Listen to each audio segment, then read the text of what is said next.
Hi everybody, it's Miss Laura from Lawrence Branch. We're going to take a little walk out into the woods, which are just a few short steps from my house, and we're going to do a few activities out there.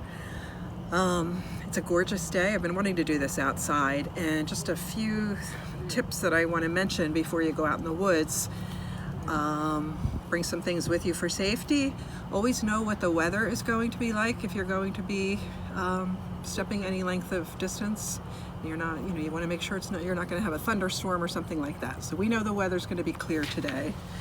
You want to dress appropriately. I have on comfy shoes, and we've had rain lately, so I think it's going to be muddy out there. So I wore my shoes that can get dirty.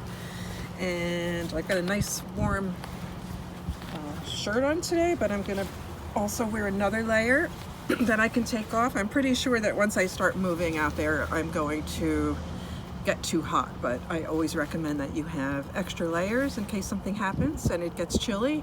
And my experience has been that no matter how nice it might seem out in the sun, sometimes when you get under the canopy of the trees, it can be really chilly. So I've got my jacket. Here's some other things I always bring. I've got this nice lightweight backpack, hardly weighs anything at all, and so better safe than sorry, I always say. And let's zip this up just a little bit. I got this when I was in Switzerland a couple years ago at the top of the Alps. So I recommend that you always bring something for the sun in your eyes. Bring a cap. Bring some extra water, as much as you can carry. Bring your favorite bug repellent. I've got an extra hat for warmth. If it does get colder, it's always better to keep your head nice and warm. I've got my safety whistle, and I use this when I'm out kayaking so that we can communicate with each other, but it's also good if you're going to be in a place where you might not be able to yell for help. My whistle. I've got my cell phone, and it's all charged up. And again, on here I can get trail apps, I can get the weather, but most importantly, always tell somebody if you're going in the woods. And I've got a partner today, but I do go out in the woods by myself, and I'm always very careful to let somebody know exactly where I'm going and what time I left. And there's places I can go right here on foot in my own neighborhood. There's about 3 or 4 different places, so I tell someone specifically where I'm going. So today we're going to be going down to Doctor's Creek, and anybody in my family would know what I meant by that.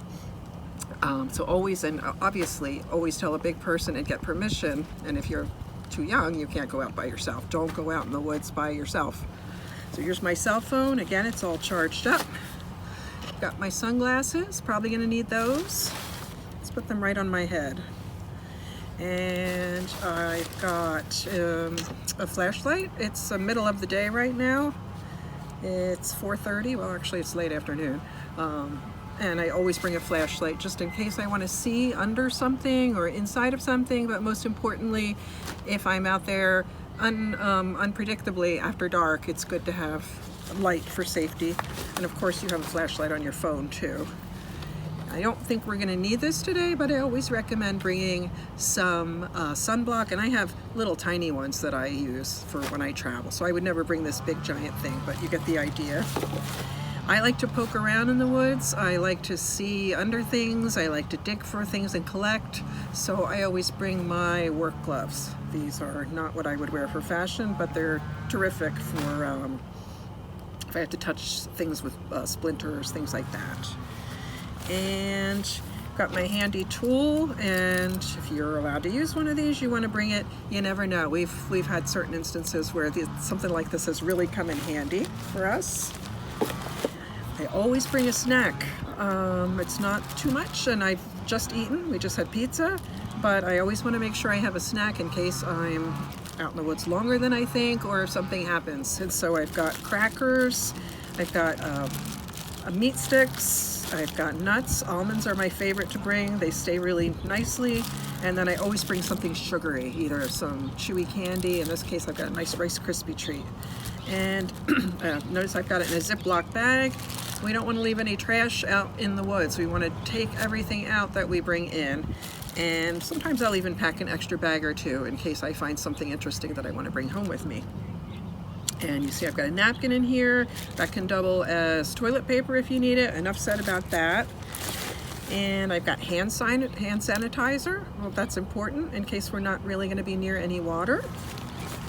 And a basic first aid kit. This is very basic. I might bring more on a longer hike, but I've got some Band-Aids in here and some bandage in case I should need it in emergency. So I've got everything in here. Doesn't weigh too much, and I can carry it on my back. And like I said, the woods are just a few short steps from my house here, and I'll meet you down in Crosswicks Creek is also nearby. I'll meet you down in the woods near Doctors Creek.